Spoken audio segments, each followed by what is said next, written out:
Do you realize how much your negative self-talk is costing you?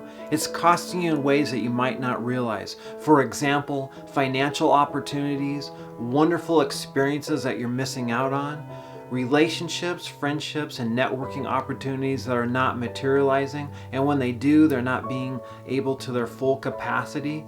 According to research, 87% of our self-talk is negative. That means if you did nothing, only 13% of your self-talk will be positive and productive, taking you down the path that you want to go to. If that wasn't bad enough, this negative self-talk puts us in bad moods, which helps us spiral downward. And this leads to poor decisions and regret. I have 8 tips for you to consider in terms of changing your self-talk from negative to positive. The first one is don't resist it.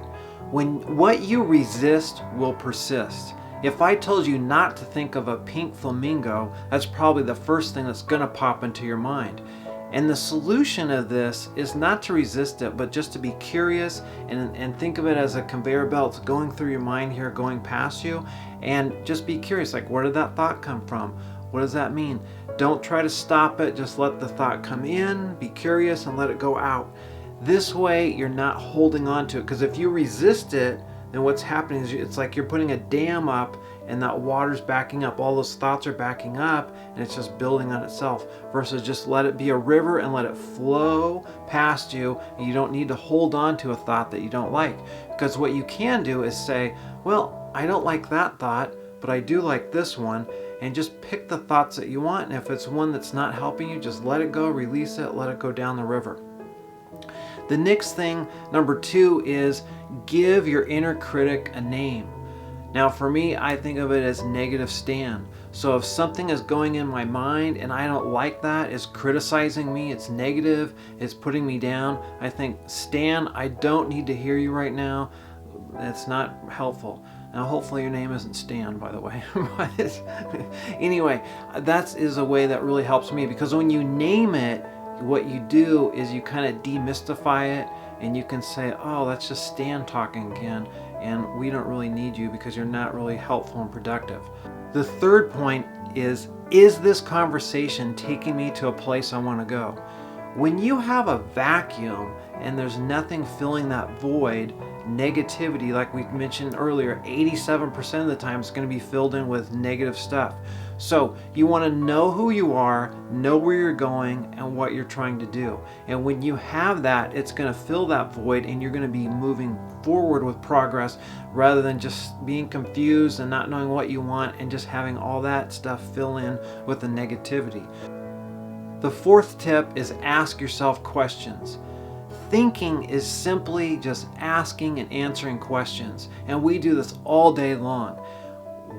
When you wake up in the morning, what do I want to wear? That's a question, you answer it.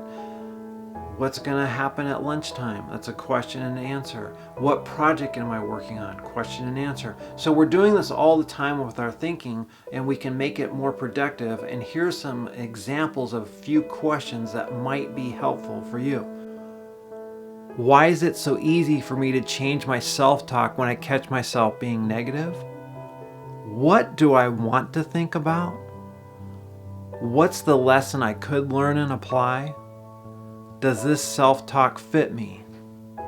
That last one there on does this thought fit me, I think of it as clothes. If I went to the store to try something on, I would try it on. If it fit, great, I will get it. But if it doesn't, then I'm not going to keep it. And that's the same with the thought. If you get a thought and it feels good, it fits right, keep it. If it doesn't, just let it go.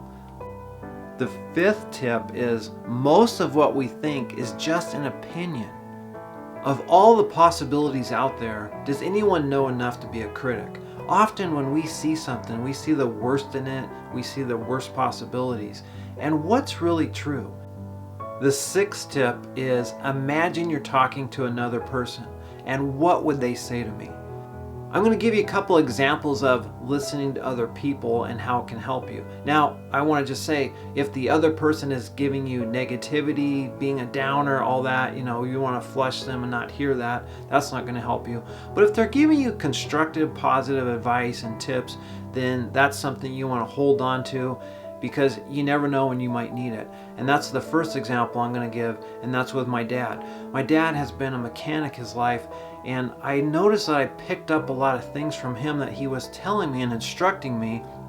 And then later on, when something would happen, I would hear his voice, and it was almost like Obi-Wan Kenobi guiding Luke Skywalker. And this example here I had is one time I had a flat tire, it's pouring down rain, and I'm remembering my dad talking me through it like I was back in high school, and he's like, loosen the lug nuts before you jack the car up, and just walking me through the whole way. And I got through it, and I was really happy with that. And it was just hearing his voice in my head walking me through it in a positive, productive way. Another way you can do this is my friend JP. He has a question and he says, how's that working out for you? And I heard him, he would say this to students and other people all the time. And if they didn't like how it was working out, he would say, hey, you want to try a different way? And so I will hear JP in my head sometimes. If I'm doing something and it's not working out, I'll hear him say, hey, hey, how's that working out? And then I will decide like, hey, maybe I should try it a different way here. If you're from Oregon, you have heard of Bill Schonely, the voice of the Trailblazers. And he had one of his favorite phrases was Rip City. And I will hear that in my head sometimes if I am like need to do a U-turn, a turnaround, or if I've had a setback and I'm making some progress and things are going my way, I will say, Rip City, Bryan. And it's silly and it's goofy, but sometimes just hearing Bill Schonely say, Rip City, baby, or Rip City, Bryan, it helps me to just keep moving forward because it's positive, it's encouraging, and there's really no downside to it. Rip City, baby. You may be. This is Bill Schonely. Rip City. And the last one is George Washington. And as a history person, he used to say, if you're only hearing one side of the story, then that's going to become your story. So sometimes I think, am I only hearing the negative side? Am I only hearing what is not helping me? And that's kind of like crafting the story in my head, and then I'm playing off that. So rather than let's hear the other side of the story, because if there's some bad, there's going to be some good. And maybe I need to fill in some of these gaps and not just hear a one-sided negative self-talk story. The seventh tip is hang around positive, supportive people. We pick up a lot of things from other people. We pick up their language, their habits, their speech, and all that gets filtered into us, into our self-talk. So if your self-talk isn't that great, be around supportive, positive people, and you're just automatically going to start picking up some of that, and it'll be included into your vocabulary. The eighth tip is help somebody else. When you take the focus off yourself and put it onto another person, it completely changes the dialogue going on in your brain. And this I find very helpful, because if I am in a situation where I've been kind of negative and critical of myself, I think, okay, how can I help someone else? How can I do this? Or if I can't do that, how can I help myself? How can I go mow the lawn? How can I do something and change this? All these things that I talked about, these 8 things, the main common denominator in all of them is they are pattern interrupters. And pattern interrupters are really helpful when you are going down one path and you need to change it. So hopefully you found some value in this video here, and consider subscribing, hitting the like button, and writing a comment. I appreciate you being here, and let me know how these tips turn out for you. All the best to you.